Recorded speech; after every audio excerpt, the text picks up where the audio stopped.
Hello बच्चों, let us read this question.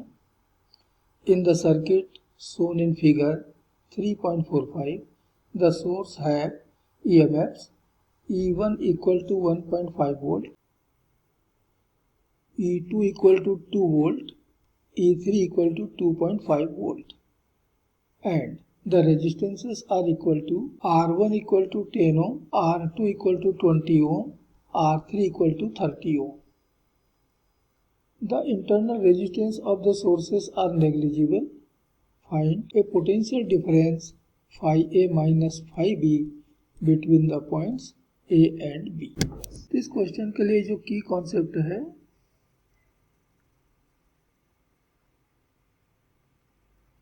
वह है किरचॉफ्स लॉ।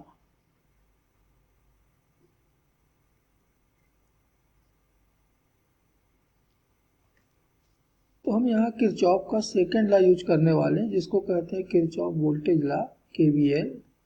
इसके अकॉर्डिंगली, इसके अनुसार, in a close circuit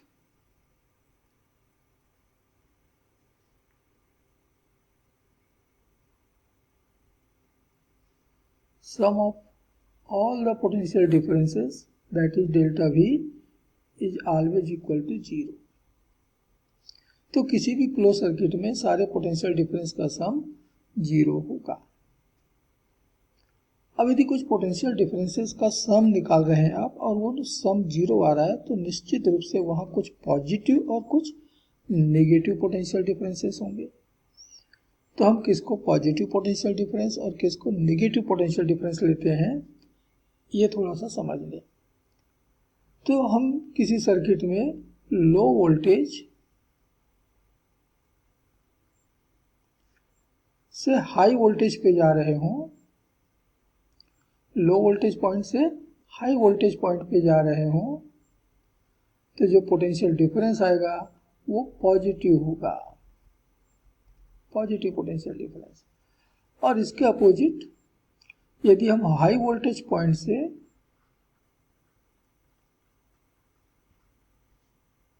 low voltage point पे जा रहे हों, जंप कर रहे हों, तो यहां जो पोटेंशियल डिफरेंस मिलेगा वो नेगेटिव पोटेंशियल डिफरेंस होगा।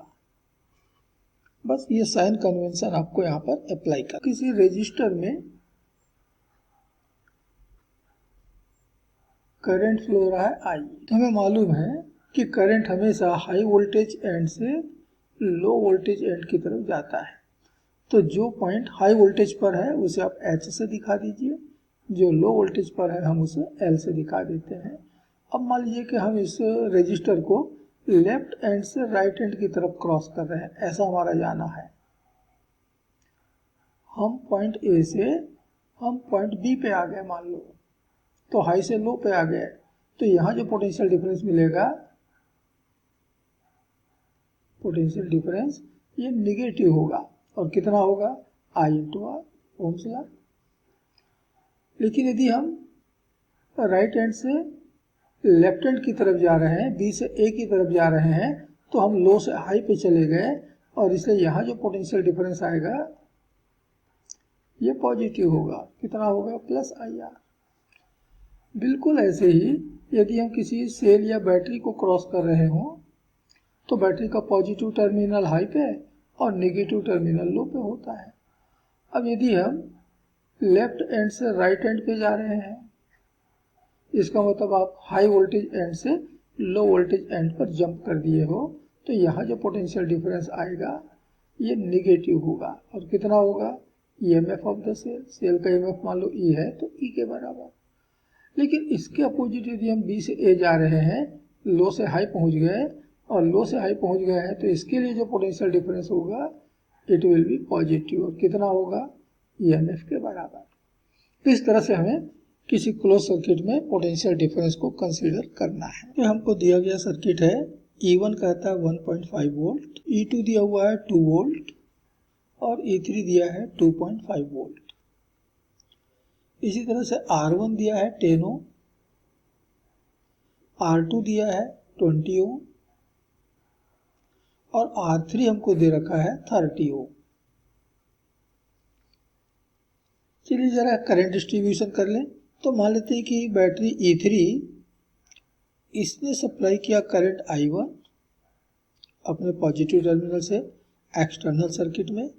वो करंट पॉइंट बी से दो पार्ट्स में डिवाइड हो गया, I1 का एक पार्ट I2 ये बी से ए की तरफ, और बाकी जो बच गया I1 माइनस I2 ये दूसरे ब्रांच में आ गया, R1 वाले ब्रांच में आ गया।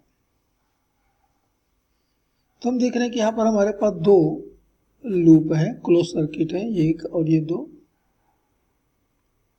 इन दोनों में हम KVL अप्लाई करके दो इक्वेशन फाइंड करते हैं।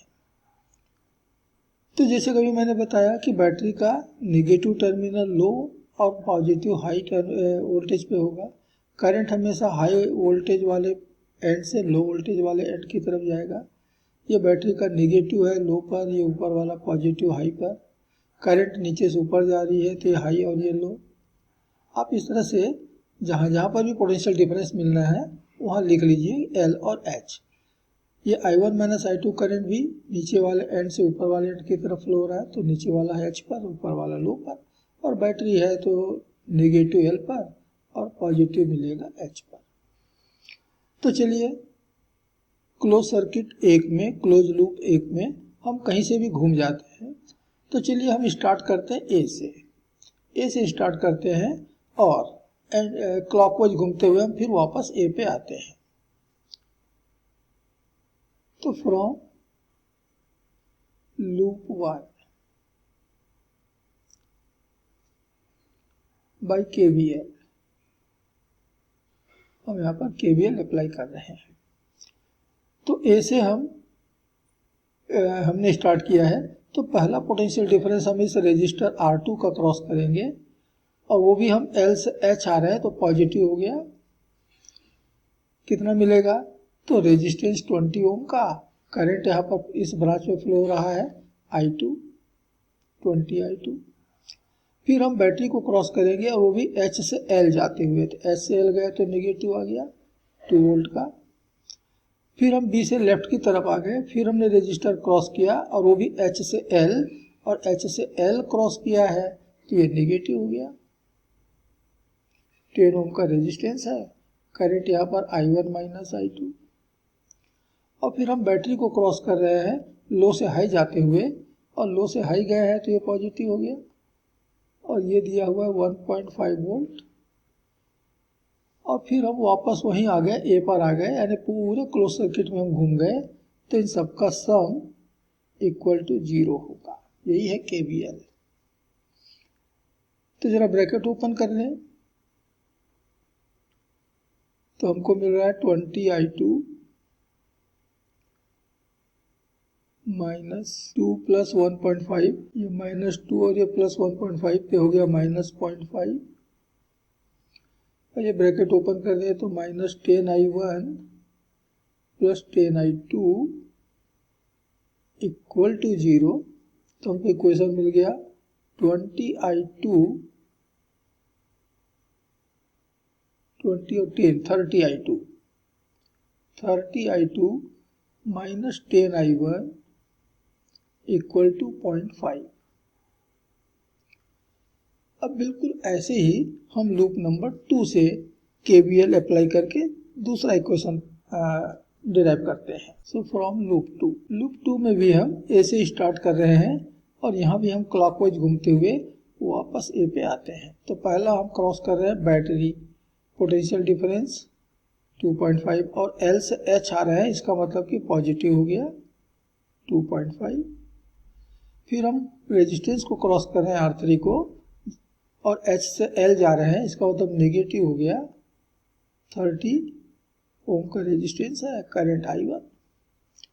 फिर B तक आया और वहाँ से फिर ऊपर की तरफ A की तरफ बढ़ गए, तो E2 को क्रॉस किया है लो से हाई, अर्थात प्लस पोटेंशियल डिफरेंस 2 वोल्ट का, और फिर हम H से L जा रहे हैं, H से L, इसका मतलब कि नेगेटिव हो गया, और ये मिल रहा है 20 I2 इक्वल टू 0। तो यहाँ से हमको मिल रहा है 30 I1, वैसे I2 को पहले लिया था तो यहाँ भी हम I2 को पहले ले लेते हैं, तो 20 I2 प्लस 30i1, समझ लो कि हमने इन दोनों को राइट में ट्रांसफर कर दिया है तो नेगेटिव से पॉजिटिव हो गया और लेफ्ट में रह जाएगा 2 प्लस 2.5 अर्थात 4.5। It is your equation number 2।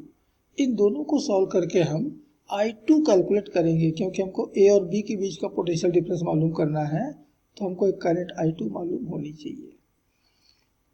तो इसके लिए हम इक्वेशन 1 को मल्टीप्लाई कर लेते हैं 3 से, तो ये माइनस 30i1 हो जाएगा, इधर प्लस 30i1 है तो आपस में जोड़ देने पर ये i1 कैंसिल हो जाएगा और हमको मिल जाएगा सीधे सीधे I2 की वैल्यू।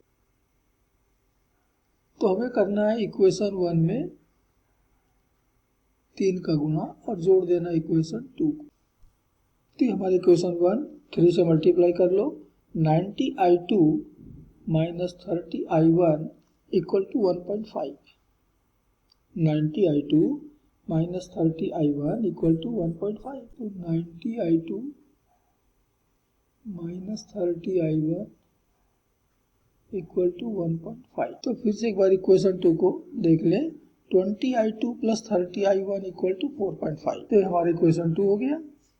अब हम इन दोनों को जोड़ लेते हैं तो माइनस 30i1 प्लस 30i1 तो कैंसिल, इधर हो गया 110i2 इक्वल टू ये हो गया 6 and therefore I2 is equal to 6/110 या 3/55 एम्पियर।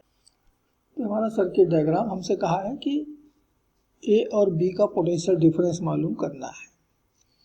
तो A और B के बीच में आप देख रहे हैं कि दो एलिमेंट्स हैं, एक रेजिस्टेंस और एक बैटरी।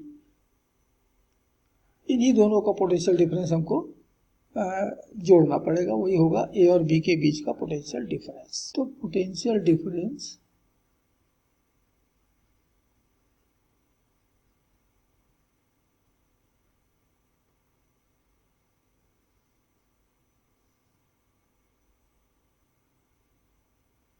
A माइनस 5B बराबर, तो देखिए हम जब भी डिफरेंस कैलकुलेट करते हैं तो हमेशा फाइनल माइनस इनिशियल के अकॉर्डिंगली करते हैं। तो 5A जो है यानी A का जो पोटेंशियल है इट इज फाइनल और B का पोटेंशियल जो है इनिशियल, फाइनल माइनस इनिशियल। तो हमें B से स्टार्ट करके A पर जाना होगा। B is the initial point, A is the final point. ये बात हमेशा आपको याद रखना है कि जब भी डिफरेंस निकलता है तो फाइनल माइनस इनिशियल। तो B से चलना स्टार्ट किए तो पहला पोटेंशियल डिफरेंस हमने क्रॉस किया है बैटरी E2 का, और ये भी हम लो से हाई की तरफ जा रहे हैं, पॉजिटिव हो गया 2 वोल्ट। लेकिन दूसरा जो है वो H से L क्रॉस कर रहे हैं रेजिस्टेंस का, तो ये नेगेटिव हो गया। रेजिस्टेंस 20 ओम का है और करंट I2, और I2 की वैल्यू अभी हमने कैलकुलेट किया है 3/55। 3/55 तो 5 से कैंसिल करने पे मिल रहा है 5 × 4 20 और ये कैंसिल हो रहा है 11 टाइम्स। सॉल्व करने पे मिल रहा है 10/11 वोल्ट। ये होगा A और B के बीच का पोटेंशियल डिफरेंस अर्थात 5A माइनस 5B। डेसिमल में निकालें तो ये हो जाएगा approximately 0.9 volt. And this is final answer of this question. Hope you understood it well. Best of luck.